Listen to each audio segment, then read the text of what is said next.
What happens when excellence meets prejudice in a life-or-death moment?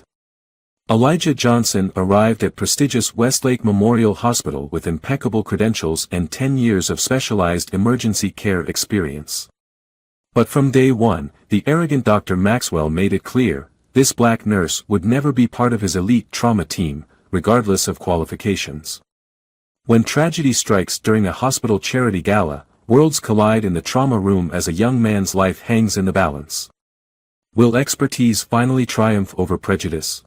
Dear friend, watch or listen this powerful story of justice and transformation. And, if you are watching my story for the first time, I humbly request you write the location from where you are watching right now, subscribe this channel and press the bell icon now not to miss the notifications of my daily published news stories. Thank you, and let's dive into the full story. Elijah Johnson adjusted his blue scrubs as he stood before Westlake Memorial Hospital. At 32, with 10 years of nursing experience and specialized training in emergency medicine, this was supposed to be his dream job. Inside, Patricia Wells, the nursing administrator, greeted him. Your references were exceptional, and your certification in advanced cardiac life support is exactly what our emergency department needs. As they entered the ER, Patricia led him to a small office where Dr. Andrew Maxwell sat reviewing charts. He had silver hair and wore a custom-tailored shirt under his white coat. Dr. Maxwell, this is Elijah Johnson, our new critical care nurse. Dr. Maxwell stood slowly, looking Elijah up and down before offering a limp handshake. So you're the new hire. I was expecting someone with more experience. I've been in emergency nursing for 10 years, sir. 5 of those in a level 1 trauma center in Detroit. Dr. Maxwell seemed unimpressed. Well, at Westlake, we have certain standards. My emergency department is the best in the state because I accept nothing less than perfection. Outside the office, Patricia gave Elijah an apologetic smile. Don't take it personally. Dr. Maxwell is particular. Later, as Elijah was preparing to leave, a young black nurse named Maya caught up with him in the parking lot. Look, I should give you a heads up. Maxwell, he has certain preferences about who assists him with critical cases. What do you mean? Let's just say I've been here 3 years and despite being certified in every advanced procedure, I've never been selected for his primary trauma team. Neither has Dr. Washington, despite being one of our most skilled physicians. Notice a pattern? Elijah felt a weight sink in his stomach. He'd faced such barriers before. 3 weeks into his time at Westlake, Elijah had earned the respect of many colleagues, except Dr. Maxwell, whose dismissive attitude had evolved from merely ignoring Elijah to actively circumventing him. During a particularly busy Thursday morning, Dr. Maxwell entered Trauma Room 1 with medical students trailing behind him. Finding Elijah checking supplies, Maxwell frowned. Nurse Johnson. I don't believe you're assigned to this room today. Just restocking supplies, Dr. Maxwell, Elijah replied evenly. In the future, please leave that to the assigned staff, Maxwell said, turning back to the students. Our success rate is due to proper procedure and an experienced team. Later that day, Maxwell's son, Dr. Alex Maxwell, approached Elijah at the nurse's station. Look, a bunch of us are going to Callahan's after shift. You should join us. Alex's invitation seemed genuine. At Callahan's, away from hospital hierarchy, Elijah learned about Alex's passion for botanical illustration and the general hospital gossip. The conversation inevitably turned to Dr. Maxwell Sr. He wasn't always like this, Alex said. After my mom died, he hardened. Medicine became his whole life. Precision, control, excellence, that became his religion. That explains the perfectionism, Elijah ventured. But not everything. A brief silence fell over the table. Alex sighed. I know my father can be difficult. Especially with certain staff members. Difficult is one word for it, Sarah muttered. Let's call it what it is, interrupted Maya, who had just arrived. Your father has a problem with staff who don't look like him being in positions of authority. The next morning, true to his word, Alex asked for Elijah to assist with a complicated case. They had stabilized the patient when Dr. Maxwell Sr. appeared. "You should have consulted with Dr. Stevens on this case," he told his son. "Johnson has specialized training in geriatric emergency care," Alex countered. "He was the right nurse for this situation." Dr. Maxwell's jaw tightened. "A word, Alex. In private." Elijah overheard Maxwell say, "You're a Maxwell. You have a reputation to maintain. I've told you before about being selective with who you work with." "I selected the most qualified nurse for my patient," Alex replied firmly. 6 weeks into his time at Westlake, Elijah found himself working a chaotic Saturday night shift. A multi-car pileup had filled the emergency department with injured patients. Dr. Maxwell was directing traffic, assigning doctors and nurses to cases based on severity. Elijah had just finished stabilizing an elderly patient when a paramedic burst through the doors with a young man with a severely lacerated leg. "Arterial bleed, BP dropping," the paramedic reported. Dr. Maxwell quickly assessed the situation. "Get him to Trauma 1. Hansen, you're with me." Elijah stepped forward. "Dr. Maxwell, I have extensive experience with vascular injuries. I just completed that fellowship in trauma nursing last month."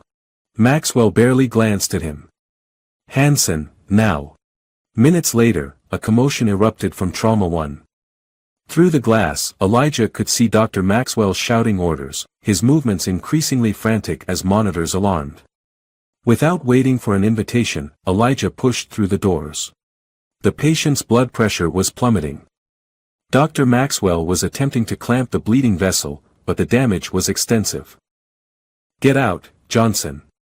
Maxwell barked. Ignoring him, Elijah quickly assessed the situation. "You need a rapid infuser for volume replacement, and that clamp isn't going to hold. You need vascular loops to get proper control. I don't need your, he's going to die if you don't listen." Elijah's voice rose over Maxwell's. "His pressure is 60/40ths and dropping."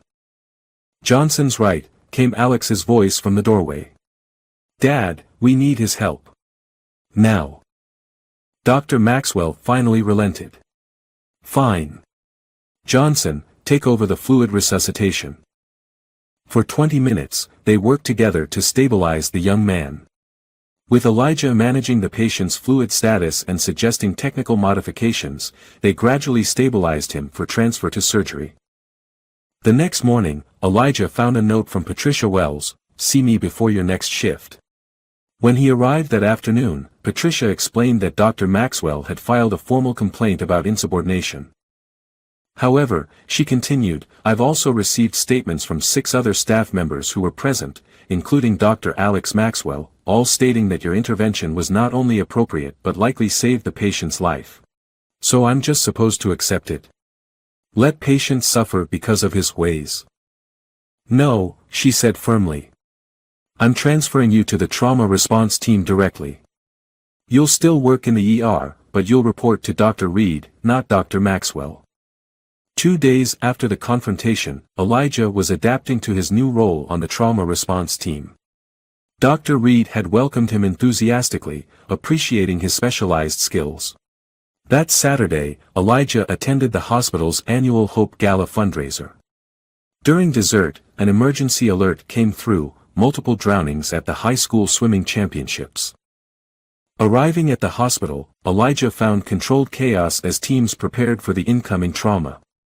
Dr. Maxwell was taking command, assigning teams to the incoming patients. Elijah was working with Dr. Reed on a teenage girl when he heard the distinctive wail of another ambulance.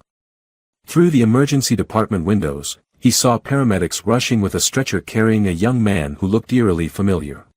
Dr. Maxwell's commanding voice suddenly cracked. "Christopher."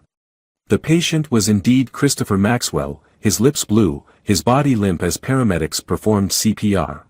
17-year-old male, submersion for approximately 4 minutes, no pulse when we arrived, been in cardiac arrest for 8 minutes, the paramedic reported. Dr. Maxwell stood frozen for a split second, then his training took over. "Trauma 1, now." Continue compressions. Without hesitation, Elijah joined the team in Trauma 1, where Christopher was receiving CPR while nurses established for access. Dr. Maxwell was barking orders, his voice tight with panic. "He's still in asystole," reported a nurse. 15 minutes of resuscitation so far. Elijah observed the resuscitation. It was by the book, but something was missing, the critical thinking that went beyond protocols. Everyone was afraid to suggest anything to the distraught father who was also their boss. "Dr. Maxwell," Elijah said firmly, "I specialized in pediatric drowning resuscitation in Detroit. We developed a protocol that had success in cases like this. Please, let me assist." Maxwell seemed ready to refuse, but Alex spoke up, "Dad. Please. Let him try." Looking at his son, then at Elijah, Maxwell asked hoarsely, "What do you suggest?" Elijah quickly outlined his specialized approach for drowning-induced cardiac arrest. Maxwell listened without interruption, then nodded. "Do it," he ordered, stepping back to give Elijah room. For 30 minutes, Elijah directed the team with quiet confidence, demonstrating techniques while explaining each step. After the third round of Elijah's protocol, the monitor showed electrical activity in Christopher's heart. "Continue the protocol," Elijah directed. "Adjust the ventilator settings as I showed you." 10 more minutes passed with incremental improvements. Then suddenly, the monitor showed a more organized rhythm. "We have a pulse," confirmed the nurse. Christopher was far from stable but alive. As they prepared to transfer him to intensive care, Dr. Maxwell turned to Elijah. "Thank you," he said simply. 3 days after Christopher's near drowning, Westlake Memorial was buzzing with the dramatic story. Christopher remained in the ICU, but his condition was improving steadily. Early neurological assessments were encouraging. Elijah had returned to work, finding himself in an altered landscape. Colleagues who had previously kept a professional distance now openly sought his input on cases. When Elijah visited Christopher in the ICU, he found Dr. Maxwell sitting beside the bed, looking more disheveled than Elijah had ever seen him. "Nurse Johnson," Christopher said weakly. "Dad told me what you did. That you saved my life." Elijah approached with a warm smile. "It was a team effort. How are you feeling today?" After completing his examination, Elijah was intercepted by Dr. Maxwell in the hallway. "The director of the Children's Hospital Drowning Program called me this morning. She's interested in implementing your protocol across their network. I'd be happy to share the research and methodology," Elijah replied. Maxwell nodded, then continued with visible effort. "I've also been reviewing department protocols. In light of recent events, I believe certain procedures may benefit from updating. Your input would be appropriate." It wasn't an apology or a direct acknowledgement of past behavior. But it was an olive branch, a professional recognition that Elijah had value to contribute. Later that evening, Elijah met Alex at Callahan's. "My father asked me about you today," Alex said. "About your background, your training." Not in a dismissive way, he genuinely wanted to know. We spoke briefly. He mentioned protocol reviews. "That's his version of an apology," Alex explained. "Practical change rather than emotional acknowledgement." "I'll take practical change," Elijah said. "It affects more than just me." "You know what's really getting to him?" Alex leaned forward. "The realization that if Christopher had been brought in a week ago, he might have prevented you from being involved in his care. His own biases could have cost him his son." 2 weeks after Christopher's near drowning, patterns at Westlake had settled into a new normal. Christopher had been discharged from the ICU and was making remarkable progress. Elijah had conducted the first training session on the drowning protocol, with nearly the entire emergency department staff attending, including Dr. Maxwell himself. Patricia Wells pulled Elijah aside with unexpected news. "The Children's Hospital Program Director was impressed with your protocol. She's asking if you'd consider a formal consultation role." "I'd be interested," Elijah replied. "There's something else," Patricia continued. Dr. Reed has proposed creating an associate clinical director position for the trauma team. She wants you to consider applying. Later, Dr. Maxwell requested a meeting in his office. Johnson, I understand you've been offered opportunities both with Children's Hospital and potentially here with the trauma team. I'm evaluating all my options, Elijah said carefully. Maxwell nodded. That's reasonable. Before you make any decisions, I wanted you to know about some changes being implemented. The board has approved a comprehensive review of staffing practices across all departments. We're establishing clear qualification-based criteria for case assignments and team leadership roles. He slid a folder across the desk outlining specific requirements for various clinical roles, removing much of the subjective selection that had previously allowed bias to influence staffing decisions. I should also inform you, Maxwell continued, that I've recommended your appointment to the Clinical Excellence Committee, regardless of what you decide about the Associate Director position. As the meeting concluded, Maxwell added, Johnson. What you did for Christopher. It's caused me to reconsider certain assumptions I've operated under throughout my career. It wasn't an apology or a direct acknowledgement of wrongdoing. But it was something a man like Maxwell would find extremely difficult to say. That evening, Elijah discussed the developments with his mother. It sounds like doors are opening, she said. They are, he agreed. But I'm wondering if they're opening for the right reasons. Is it because they truly value my contributions, or because I saved the department head's son? Does the reason matter more than the opportunity to create change, she asked. It might, Elijah replied thoughtfully. Change built on gratitude rather than actual recognition of inequality isn't sustainable. Remember what your father used to say about institutional change, you have to be at the table to change the menu, Elijah finished for her. The next day, Elijah decided to accept both opportunities, the consultation role with Children's Hospital and the associate director position in the trauma team. 6 months after Christopher's near drowning, Westlake Memorial was hosting its annual emergency medicine conference. Elijah was the keynote speaker, presenting his drowning resuscitation protocol that had been implemented across 12 facilities with impressive results. From the podium, he could see familiar faces, Dr. Reed in the front row, Maya and Sarah sitting together, and in the back, Dr. Maxwell, his expression attentive. After his presentation, Maxwell approached. Christopher is coming home from college this weekend. He asked if you might join us for dinner on Saturday. He'd like to thank you properly. The invitation surprised Elijah. Despite their improved professional relationship, they had maintained a careful distance in personal matters.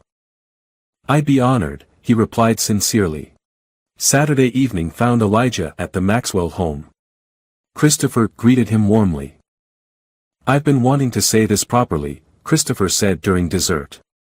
Thank you for saving my life. Dad and Alex told me that without your specialized knowledge, I probably wouldn't have survived. I was doing my job, but you're very welcome. After dinner, Dr. Maxwell invited Elijah to his study and handed him an envelope. The final data from the Children's Hospital implementation of your protocol. The results are exceptional. Survival rates up 22%, neurological recovery improved by 34%. Maxwell continued with unusual directness. Johnson, I won't pretend that recent events haven't been illuminating for me. When Christopher was brought in, all that mattered was his survival. In that moment, I saw clearly what should always be our priority, the best possible care for every patient, from whoever is best equipped to provide it. That's always been my goal, Elijah said simply. I believe that now, Maxwell replied, the admission clearly difficult for him. Your work has consistently demonstrated that commitment, even when obstacles were placed in your way. 1 year after Christopher's near drowning, Elijah stood in Trauma Room 1, training new residents as the newly appointed clinical director of the trauma response team. Dr. Reed had retired, and the board had approved Elijah's promotion unanimously, with Dr. Maxwell's strong endorsement. Always remember that protocols are guidelines, not substitutes for clinical judgment, Elijah told the residents. The best emergency medicine combines precision with adaptability. As the training concluded, Dr. Maxwell approached. "The board is considering reorganization of the emergency medicine division," he said. "Creating 2 co-director positions instead of the traditional single-department head structure." "That's a significant change," Elijah observed. "Indeed. One director would focus on clinical operations, the other on education and research. Your name has been prominently discussed for the latter." Later, at the dedication of Westlake's new Emergency Medicine Education Center, Elijah addressed the assembled hospital staff, board members, and donors. "A year ago, I stood in Trauma Room 1 facing a critical decision that would impact a young man's life. Today, that young man sits before us, healthy and pursuing his own path in medicine." Christopher smiled from his seat in the front row. "That moment crystallized something I've always believed, that emergency medicine at its best is about both technical excellence and human connection. About protocols and adaptability. About evidence-based practices and the courage to innovate when standard approaches aren't enough." After the ceremony, an elderly black physician approached Elijah. "I'm Robert Williams. I was the first black physician to practice at Westlake Memorial, back in 1975. Elijah shook his hand with genuine respect. "It's an honor to meet you, sir." "I've been following your career with interest," Williams said. "I wasn't sure I'd live to see someone like you in leadership here. When I started, I was relegated to the clinics, kept away from surgical teams despite my qualifications. To see you directing trauma services, developing protocols being adopted nationwide. It matters. Your generation made it possible," Elijah said sincerely. "We stand on your shoulders. And others will stand on yours," Williams replied.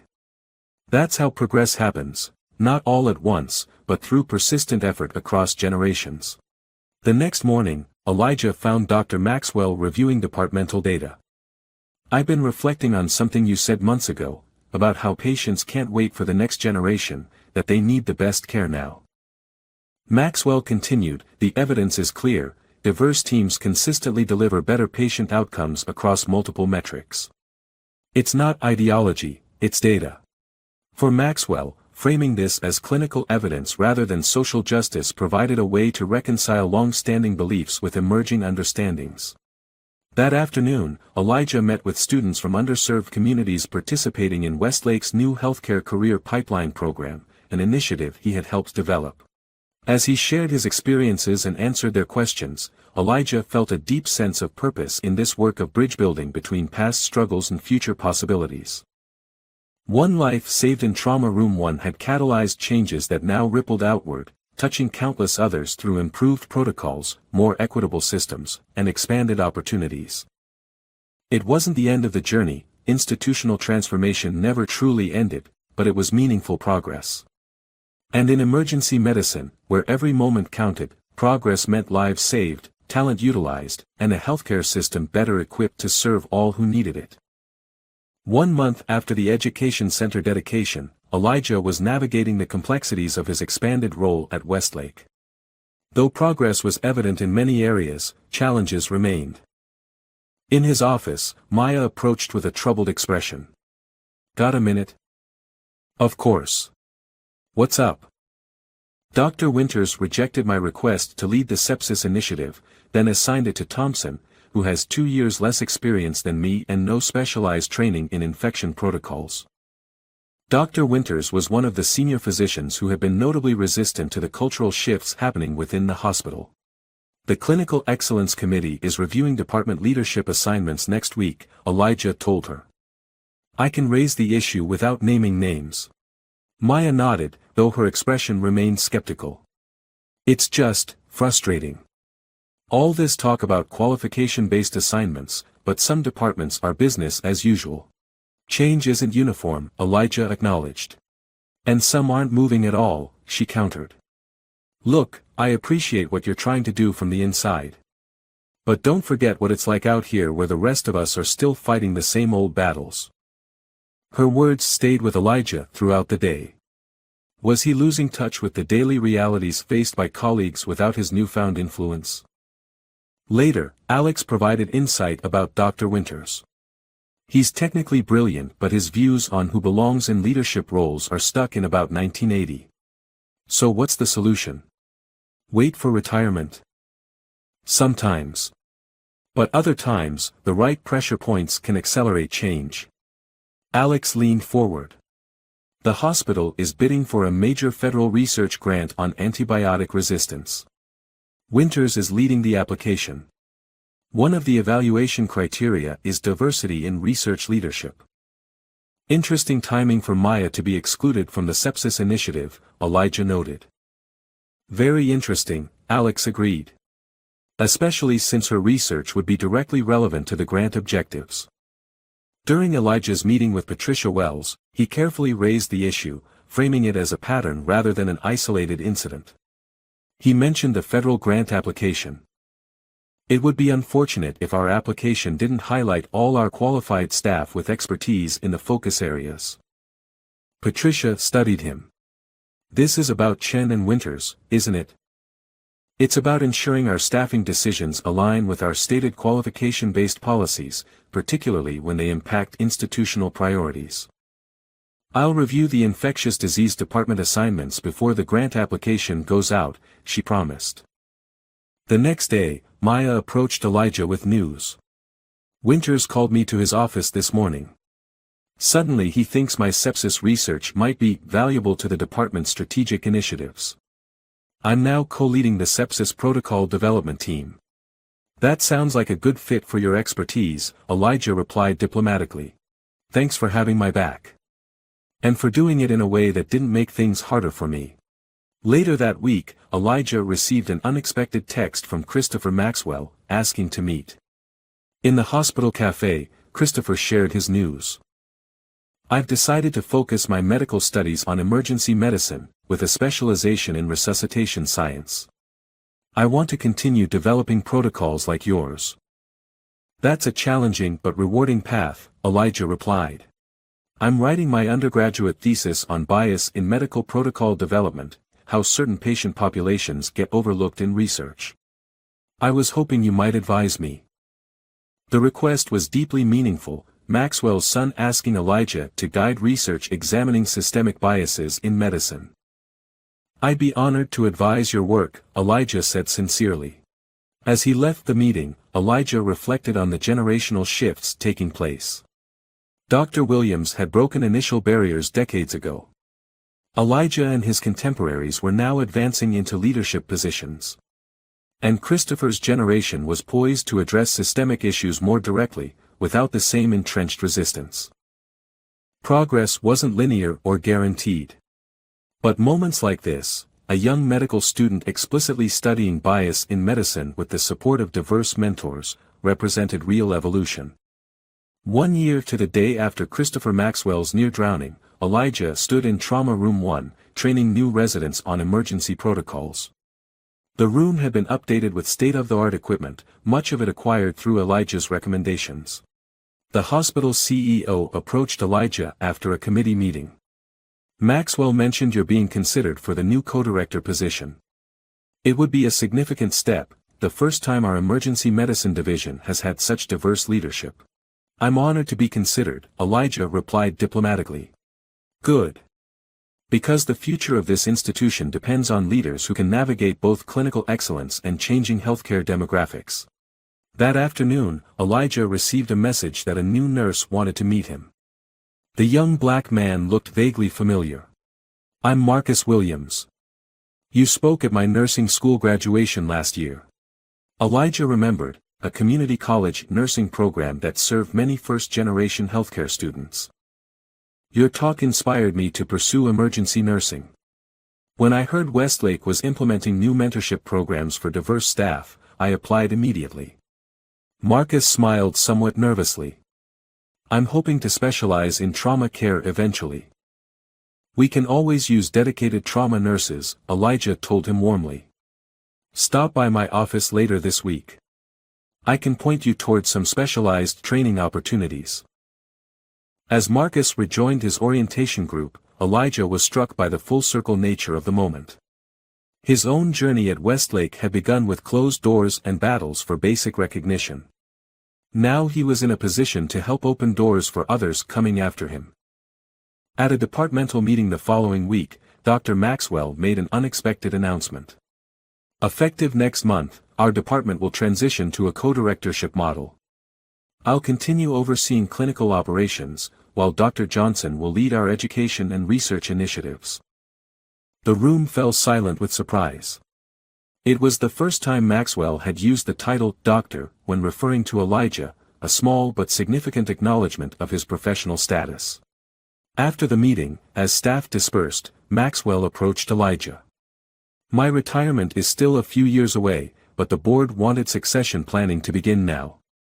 Your leadership in education and research positions you well for consideration when that time comes.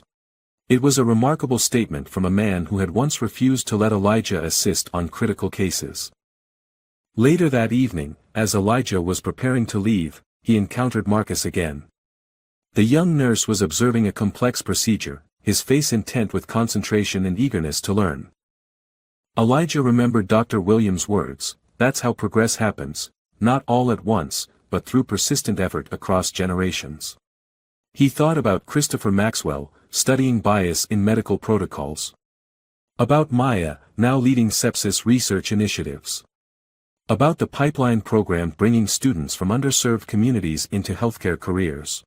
One crisis in Trauma Room 1 had catalyzed changes that now rippled outward, touching countless lives through improved protocols, more equitable systems, and expanded opportunities. It wasn't the end of the journey, institutional transformation never truly ended, but it was meaningful progress. And in emergency medicine, where every moment counted, progress meant lives saved, talent utilized, and a healthcare system better equipped to serve all who needed it. As Elijah drove home, he called his mother as he often did after significant days. "How are things at the hospital?" she asked. "Evolving," he replied thoughtfully. "Not perfect, but moving in good directions." "Your father would be proud," she said. "Not just of your success, but of how you've helped create space for others. A life saved. A world changed. Not through dramatic upheaval, but through persistent, principled effort toward a more just and excellent future." Dear friend, thank you for watching this powerful story that reminds us how prejudice can harm not just individuals, but entire systems meant to help people.